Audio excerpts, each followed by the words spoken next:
If you just came from watching my previous video on how to make some sourdough bread, you're probably curious on how to start your sourdough starter, or if you already have one, how to continue to feed it. As you see, I've already started. So, you're just going to find a mason jar or another storage unit. You can also use Tupperware, it's completely fine as long as you can seal it. And you're just going to add 100 grams of all-purpose flour to it. Feel free to use whole wheat flour if you don't have any all-purpose flour.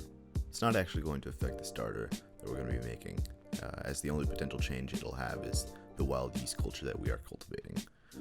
So after you've added about 100 grams of your flour, you're going to follow with equal amounts of water, so 100 grams of water. Then you're just going to give it a mix, make sure there are no dry spots, as it's important to wet all the flour.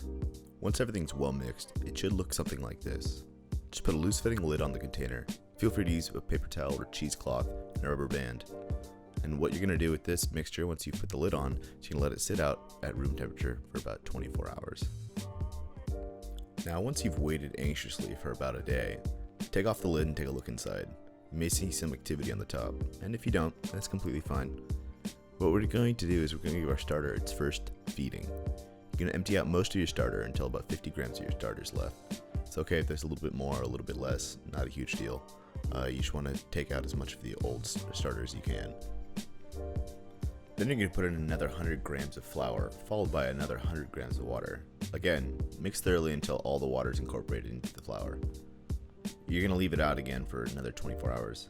You're going to continue this empty and feeding cycle every day.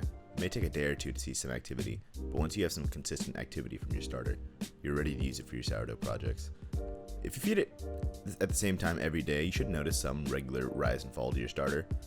I should note that you can feed your starter more than 100 grams of flour and water as long as you feed the starter equal parts flour and water. I have had some luck with putting my starter in the fridge for a few weeks without feeding it. I've also had some friends that freeze their starter for months, and it turned out perfectly okay.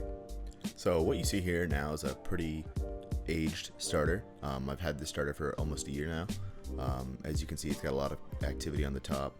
I just generally leave it in this mason jar with a paper towel on top with a rubber band to keep it closed.